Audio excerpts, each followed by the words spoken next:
This week on Gratitude Geek, we have a rebroadcast of one of our earlier classic podcasts. I hope you enjoy it, and thanks so much for listening. Episode 108, Spreading Happiness.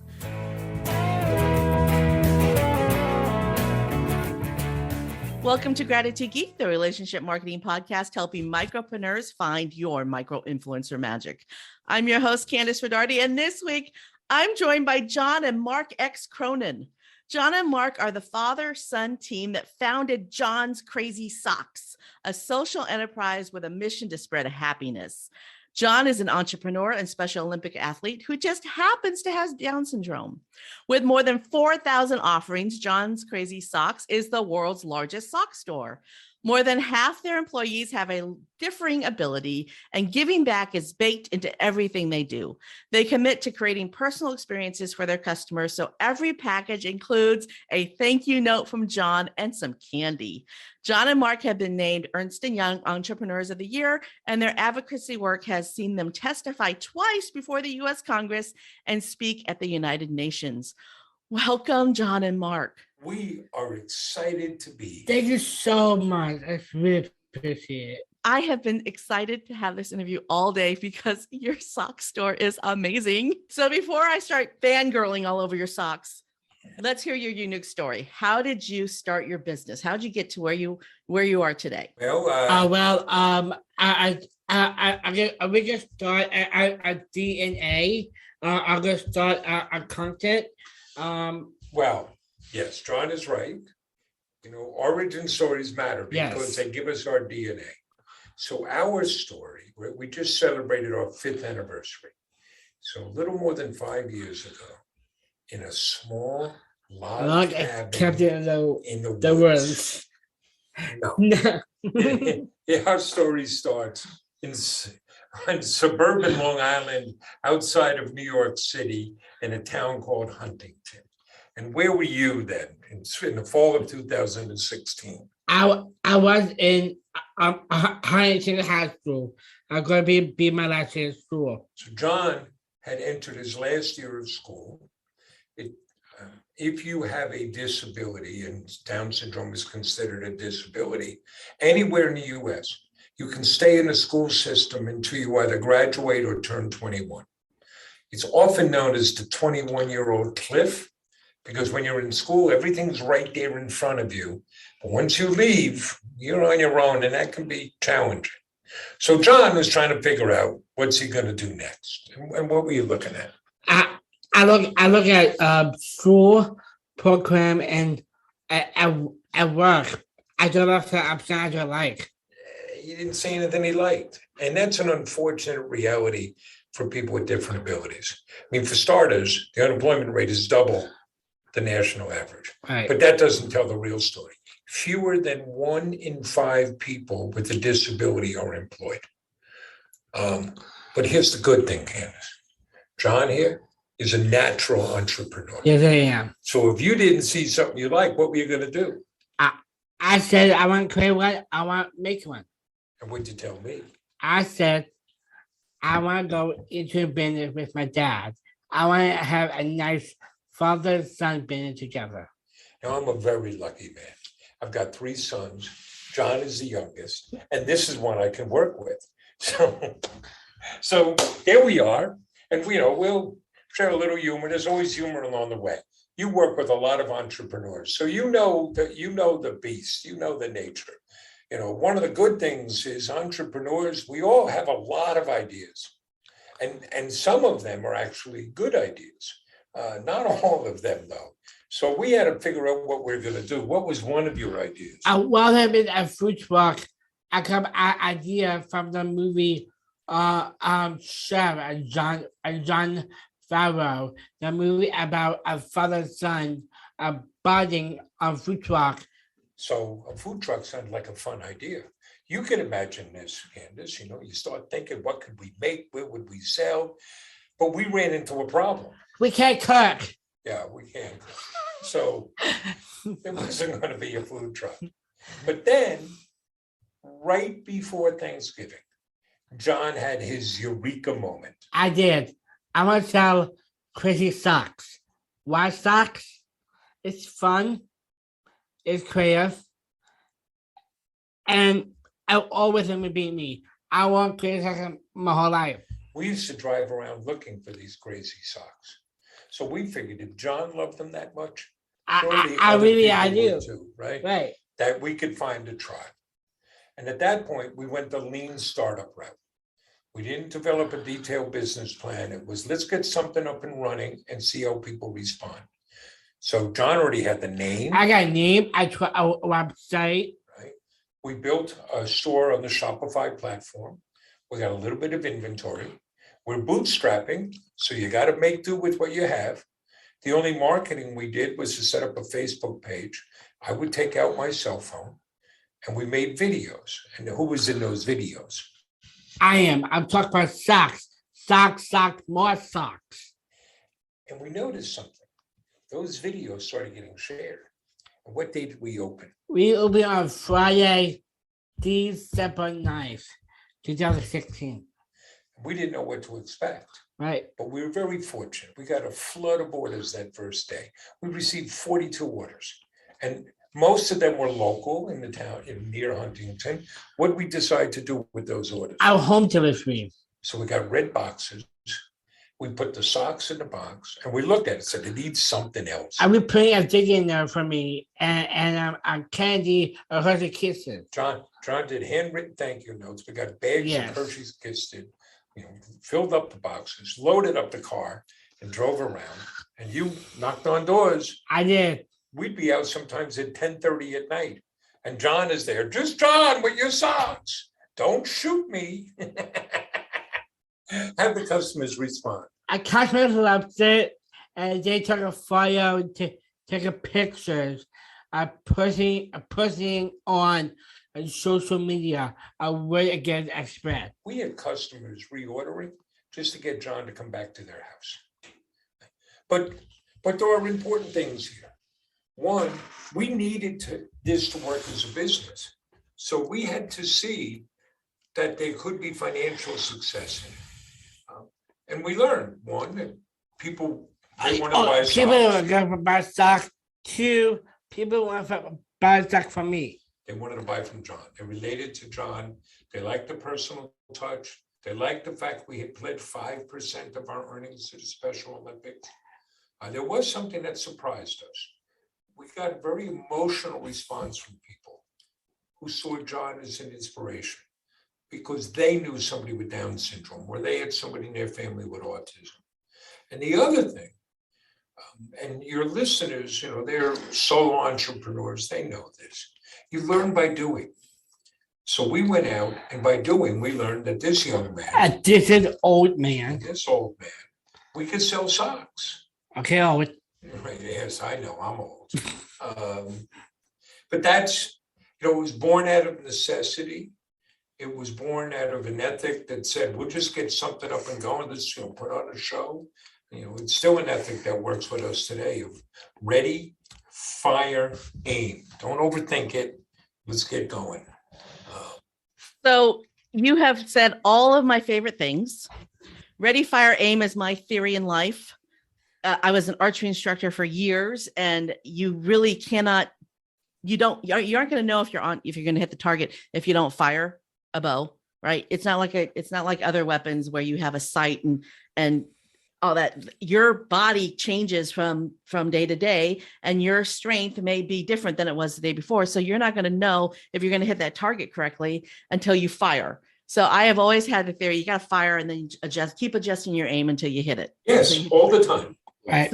So that I love that. And the other thing I love is the thank you cards, because I just think that thank you cards are a habit that we have lost as a society and we need to get back to. So John, I love that you're sending those thank you cards. Now, you started this business in 2016 and you were just coming out of high school. So I'm going to assume that you're around 21 then. So that means that you're an eligible bachelor. How eligible are you? You got a girlfriend? I do. I have a girlfriend. Yes. He's got a girlfriend, but it's an on again, off again relationship. So you got to check in. But if she finds him with another woman, there'll be hell to pay. I love it.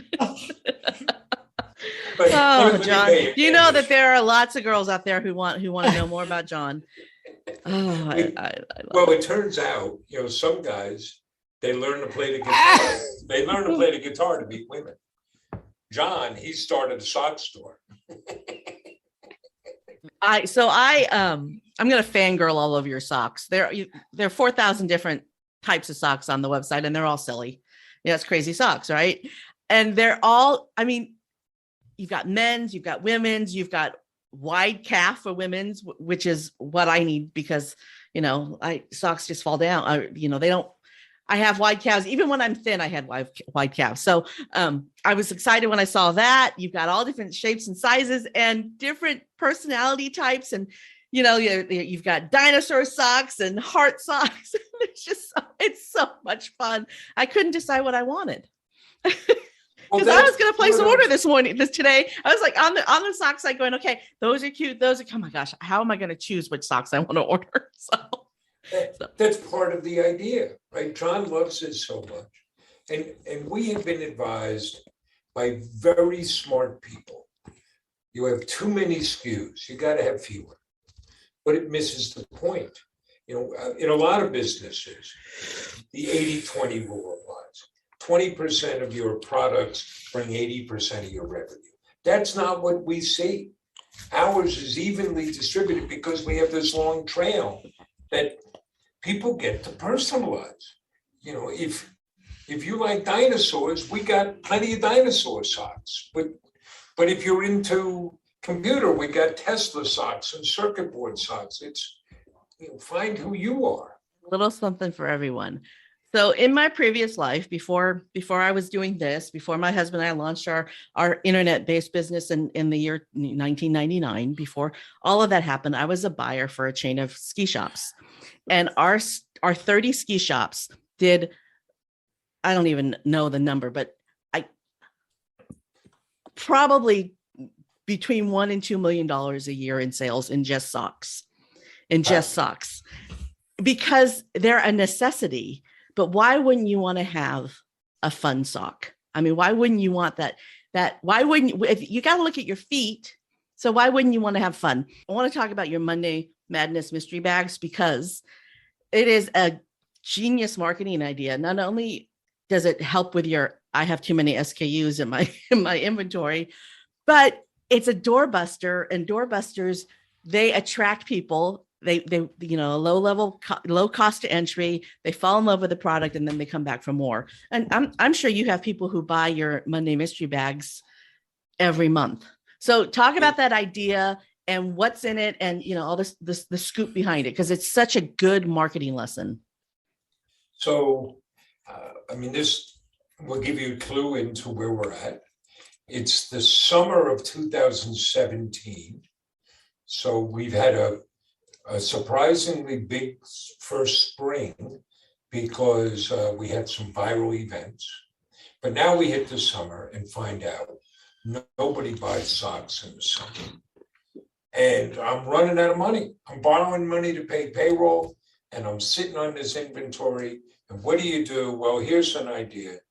We could do some sort of grab bag or something. But we're not just going to do that. We're going to have some fun. So we came up with the idea of the Monday Madness mystery bag. It's only available on Mondays. John goes and picks out socks and we put them in the bag. You don't know what you're going to get, but we guarantee it'll be fun. And we dress it up, we put other things, and yes, we get loyal customers who just love it. And we do lots of kind of mystery and fun stuff like that. It's all risk-free because we guarantee everything. Well, the fun thing about that is you don't have to decide. My problem is I can't decide what socks I want. Right. I know I'm going to order because I just had so much fun on your website. And it's true. Spreading happiness is your thing. That's what you do. And it's true. I was happy when I was looking on your website. It made me happy. So okay. You've done a really good job of curating. I do want to go back to John because, it's all about John, right? He's a micro influencer and he has magic. And my thing is I like to teach people how to become micro influencers. And what a micro influencer is, it's somebody who has an influence over a small group of people.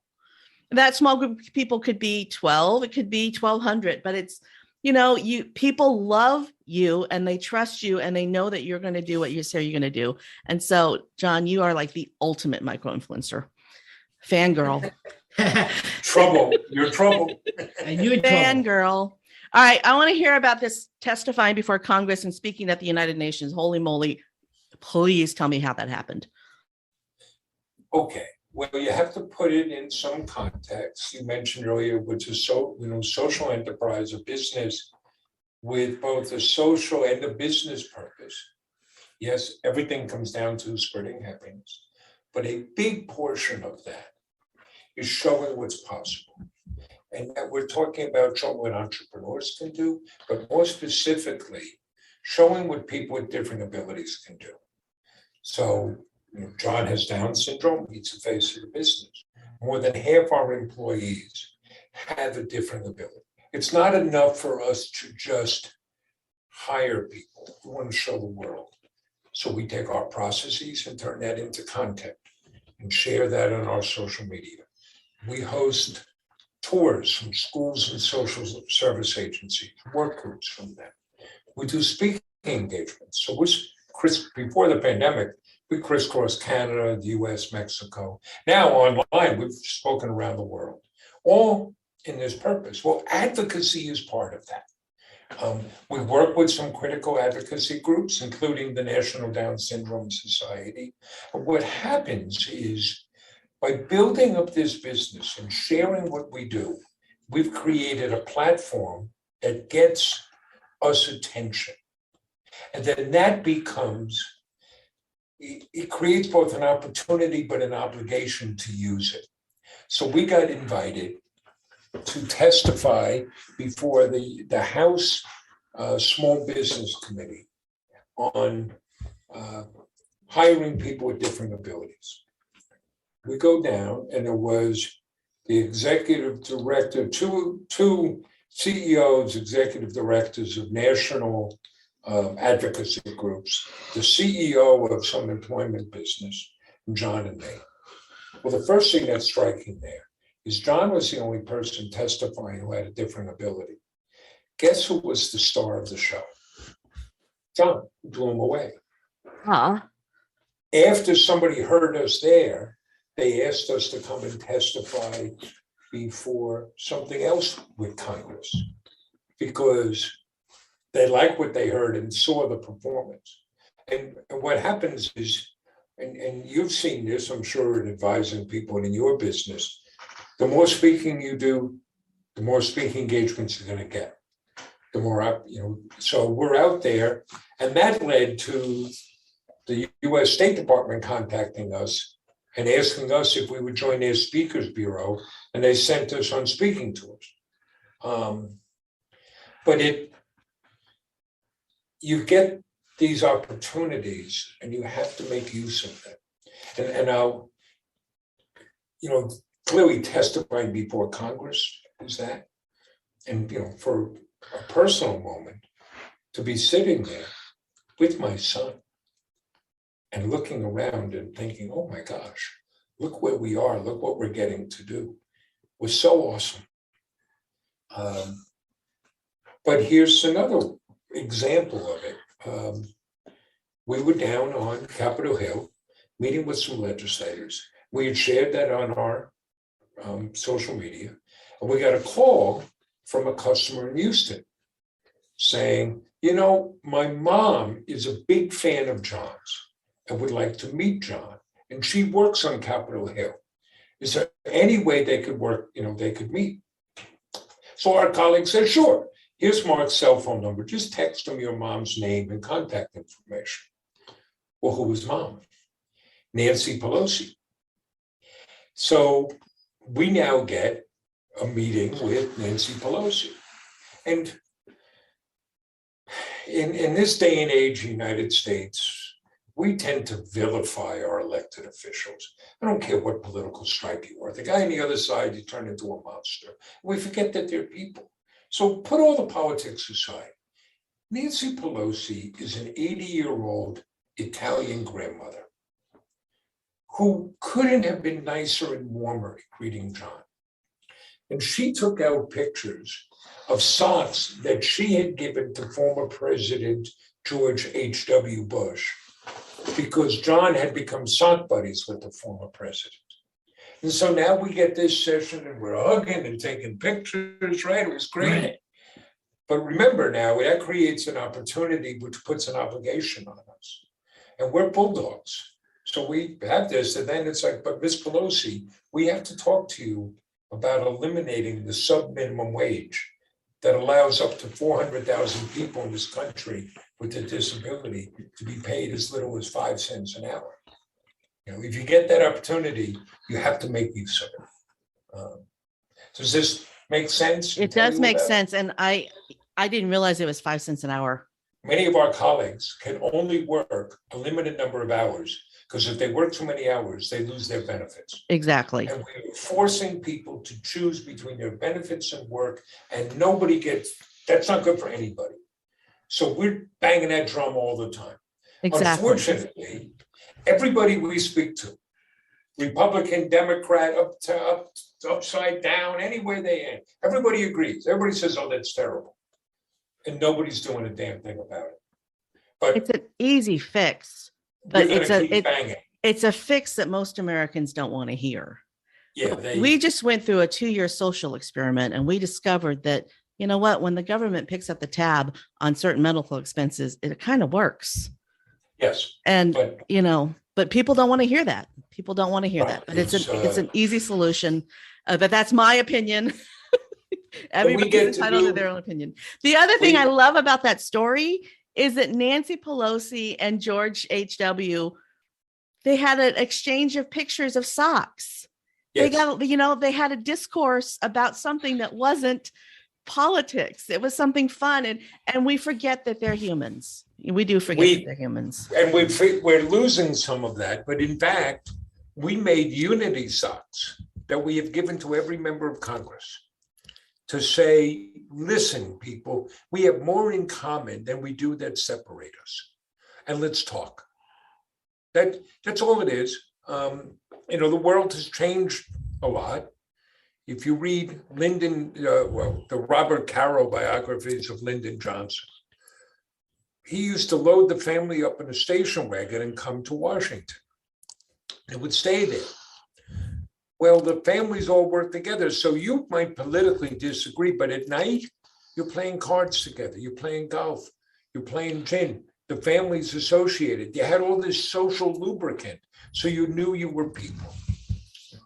I share an anecdote of back in 2009, I helped organize in our town an effort to revise the town charter. And we had this very odd coalition. We had Tea Party people and we had Obama progressives. And we would meet. At that time, we lived in this big old house. So we'd have 30 or 40 people over there, breaking bread and working together. And I would laugh because the year before, those same people stood on opposite street corners screaming at each other. And here they were finding they had something in common, they could all get along, and there was some common purpose they could work on. And we forget these things. If we isolate, it's too easy to vilify. And to a degree, it's too easy to forget what government can do. You asked about President Bush, Bush the Elder. So that got started, John's connection, back in spring of 2017. Right. We saw an article and a picture that said the former president liked to wear crazy socks. And what do you say? I said, I want to send him a pack of socks. John said, let's send him some socks. And that's what we did. And a little while later, we got a call from his office saying, the president loved those. Can we get more? So we sent more. And then he sent John socks. And on World Down Syndrome Day in 2018, the former president tweeted out a picture of John, of wearing John's Down syndrome superhero socks and thanking his friend John. Well, here's the really important connection. President Bush signed the Americans with Disabilities Act. That changed the world for millions of people. Without that, there would be no John's Crazy Socks. Without that, John would not have gotten the education he got. Because somebody did something. Our government got together and did that. Ted Kennedy worked with George Bush and made that happen. How wonderful. And today, they can't even talk to each other. But here's, It's amazing what our government can do when they actually work together. Yeah. I'd like a solution, and maybe John knows what the solution is. How do we bring them back together? They're so divided right now. How do we bring them back together? Get people talking, find common ground. Let's start. I mean, part of it is, I told you the way it was with Johnson. Now, if you're a member of Congress, chances are you're being elected from the extreme of your party. You get to Washington, you fly in on Tuesday morning, your day is booked, and you're only meeting with people that are echo chambers. And then you fly out Thursday night. Echo chamber. That is exactly the right phrase. And how do you get noticed? By being more outrageous than the next person. Too few are showing up to actually do something. There's a freshman congressman named Andrew Garbarino from Long Island that we've gotten to know, Republican. He voted in favor of the infrastructure bill. He was one of like 15 Republicans. And his thing was simple. This is about paving roads. And we need this. My district needs this. He received death threats. They arrested somebody on Long Island who was making death threats to him. How crazy is that? It's really crazy. Let me tell you one of the reasons that we're so grateful to be on this show with you, right? So our mission is all about spreading happiness. And what do you say the keys to happiness are? Gratitude and do for others. So you're a gratitude geek, and you got a tribe of gratitude Greeks, and that drives so much of what we do. We're so fortunate to get to do what we do. So you mentioned the thank you cards. We do anything we can for our customers. They put us here, right? And if you have that attitude, boy, it goes a long way. Let's talk about your business. I mean, we've talked about politics long enough. Let's talk about your business. So your business is based on 5 pillars. What are the 5 pillars of John's Crazy Socks? It's print and hope, giving back, some products you can love, make it personal. And the 5th that we have added is make it a great place to work. So let me kind of walk through that backwards.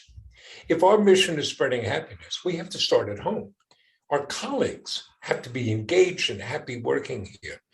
How else are we going to make other people happy, right? So it's offering them a mission worthy of their commitment, something greater than we're going to make money. And don't get me wrong, we all want to make money.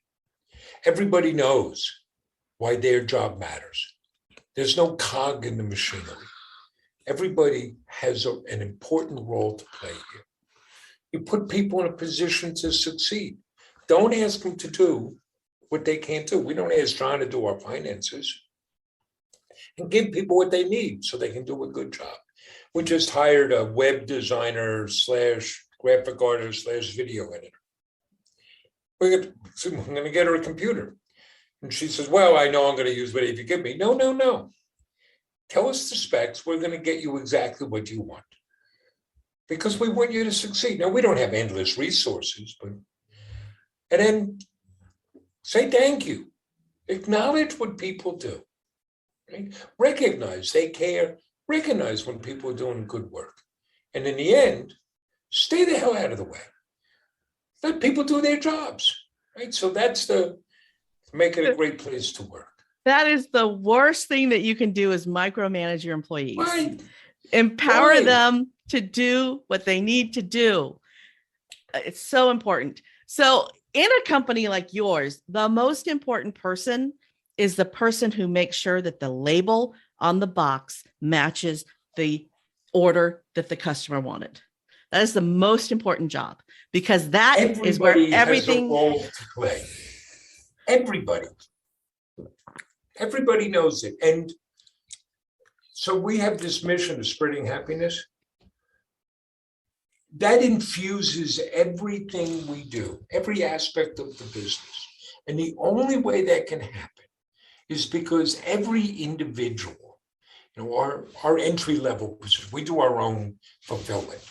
Our entry level position are the pickers in our pick and pack warehouse. What do we call our pickers? Sock wranglers. The sock wranglers. Every sock wrangler knows if we're going to spread happiness, they got to get those orders out. They got to make sure they're accurate, right? It's the way we answer the phones. It's or what others would call a customer service rep, we call happiness creators. There's no script. We don't time their interactions with customers. They're people talking to people. So you have to drive it through everybody here. And everybody contributes and has ideas. In your lead up, we talked about maybe discussing hiring people with differing abilities as a topic of conversation. But from what I'm hearing in this conversation, that isn't even an issue, because everybody has everybody has an ability that they can do, and everybody, there's room for everyone at the table. And that's what I'm hearing. So Yes. it just seems like it's not even a topic that we need to even cover. However, let's cover it. What prevents most small businesses from hiring people with differing abilities? As we listen to them, it's fear and some ignorance, because they don't know people. They don't know what it would be like. They're worried. Even we have a strategic partner now we work with. They manufacture socks. And concerned, we can't have them around equipment. Why not? And you want to hire the best possible people for your business. It means it's got to be within your budget and your culture. And to do that, you have to have the broadest possible pool. If you are artificially excluding people, by definition, you can't have the best possible workers, right? I use an example out of American history, out of baseball. It's 1947, and the Brooklyn Dodgers break the color barrier by signing Jackie Robinson. The next two teams to integrate were the Cleveland Indians and the then New York Baseball Giants. Guess what? They became the best teams in baseball. Now think about it. They were all individual businesses. And what they said was, up until today, we have artificially excluded employees because of the color of their skin. And we're no longer going to do that, which now meant they had a better pool of workers and they hired better workers than other businesses, and they did better. Apply the same thing to working with people with different abilities. Much of what we do, we run a warehouse. Where we are on Long Island, there's a shortage of labor. People can't find enough workers. We have a surplus. We have more than we can handle. We're trying to grow so we can create more jobs. And they do a great job. We do same-day shipping. We do better shipping than Amazon. And that guy, Jeff Bezos over at Amazon, he's not putting a thank you note and candy in his packages. We do, we did our monthly management review yesterday. Once again in January, 100% on-time deliveries every day. Our error rate of wrong item or missing item or shipped to an address where there was a problem, even if it was the post office that created the problem, less than 1%. In fact, it was 0.12%. And that's because of the quality of the people we have, right? They show up, they're energetic, they want to be here. It creates a competitive advantage to us.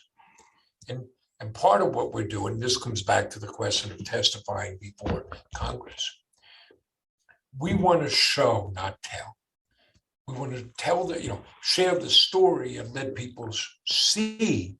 And so we love it when businesses come to visit us. We get to speak to other businesses. We don't lord it over them. It's just, look what can happen. We just recorded our second TEDx talk, and the theme was hiring people with differing abilities is not altruism. It's good business. And we have examples from small businesses like ours, 30 some odd employees, 2.5 million in revenue, to a little company based in Redmond, Washington. You may have heard of them, called Microsoft, and IBM, and Ernst & Young, and the advantages that they find when they hire people with differing abilities. They have to be willing to just open their eyes and see. Well, and the ideas that people with different backgrounds and different abilities and different history bring to the table. I mean, some of the baseball would never be the same if they hadn't have, you bring different experiences to the table, and it opens it up to a different audience, because all of a sudden, hey, I want to buy John's crazy socks because John, that audience spreads, and then other people find out about it. And then the next thing you know, there's another kid like John who's just graduating from high school and says, I want to be like John, and I want to start my own business. And it just keeps cascading from there. Here's a very cool thing that we're going to get to do this year. Again, we're so fortunate. We're creating a program called JCS Champions. What we want to do is put people with differing abilities into their own micro business. And we're going to do it by giving them a business in a box. So the people in that program, we're going to give a stand so they can go and sell things. We're going to give them inventory. We're going to give them the training and the marketing materials for a micro business. So they can go to a farmer's market or a craft fair, or maybe somebody in town, because we know there's this issue with benefits. They earn too much, they lose their benefits. But we're going to give them a business that they can own and run. We're going to start enrolling people in October, and our target is to create 1,000 businesses over 5 years. We want to light up the whole country so people see these beacons of opportunity showing what's possible. So if someone is listening to this podcast and they want to do this, how do they apply? Well, we haven't set it up yet. Right now, we're in a development stage. And some of that is listening and fine tuning what we're going to do, but we will open it for enrollment in October. So following John's Crazy Socks is probably a good first step then. Yeah. So Facebook, is that the place to find you? Facebook, Instagram, TikTok, anywhere you want to follow, whatever is good for you, reach out in touch and we'll be there. And of course, our website. What's our website, pal? At johnscrazysock.com. Right. I have one more question, and then I'm going to give you the floor for your moment of gratitude. How in the world do you choose which socks go on the website? Everybody chooses. So John designed some, you pick some. I did. Everybody here picks some. Our customers help us pick them. Our suppliers suggest things. We have 3 rules of thumb. Everything we sell has to be fun. It's got to spread happiness. I had to get behind. And John has to endorse it. John's got to get behind it. I will give you kind of a negative example. A couple of years ago, a person who was doing so many ordering for us ordered socks that read, "Yo, bitch." Now, I can tell you, those socks will sell. And I can see how they're kind of fun. But John's not getting behind that. It's not who we are. John and I have no excuses. We can't blame it on the board. We can't blame it on the venture capitalist. We can't blame it on headquarters. It's us. we get to live in the world that we create, and we get to make that choice. We were speaking a while back to a high school group, and we got a very, what I think was a profound question. Who did you have to ask permission from to do this? Well, the answer, of course, is nobody. People are always waiting to think, oh, I can't do this, or I have to ask permission. And we get to make choices. Here's an example. A while back, a woman had called up to place an order over the phone. So understand, we don't take phone orders. We only sell online. Unless, of course, you call us up and want to give us an order over the phone, we're going to help you, right? And this particular woman, not only was the web a challenge for her, she didn't like credit cards. So she said, I'm going to send you a check. We made a mistake. We didn't pull the order right away. We waited for the check to arrive. And when it did, one of the socks she ordered had sold out. So I'm hearing this, and I ask my colleagues, we have a discussion. I say, how come we didn't just mail her the stuff right away? And the answer was, well, we had to wait for the check to get here. We had to make sure she was going to mail it. So let me ask you, Kandas, if you told me you were going to send me a check, would you mail that check? You would mail If that I check. say I'm going to pay you, I'm going to pay you, and I'm going to feel really guilty about it if I don't. And this was a person, we're not talking some anonymous person at the website. This was a person I had a conversation with. So I say, from now on, somebody says they're going to mail us a check, we just mail it out. And colleagues, can we do that? We can do whatever the hell we want. And somebody, well, that's okay, but Andrew said, but we shouldn't do it if it's over $100. So why not? Wouldn't you do it? And why don't we live in a world where we're going to trust people? Now, if they violate that trust, John has two older brothers who were both very large, and they will show up at your door and do violence. But we're going to start with that trust. And I went back and looked. In 5 years, nobody has ever bounced a check, right? So let's choose to live in that world. Let's choose to live in a world where we're going to take care of people, and they're going to take care of us. Let's choose to live in a world where there's trust. Let's choose to live in a world where we get to engage. Isn't that a better place?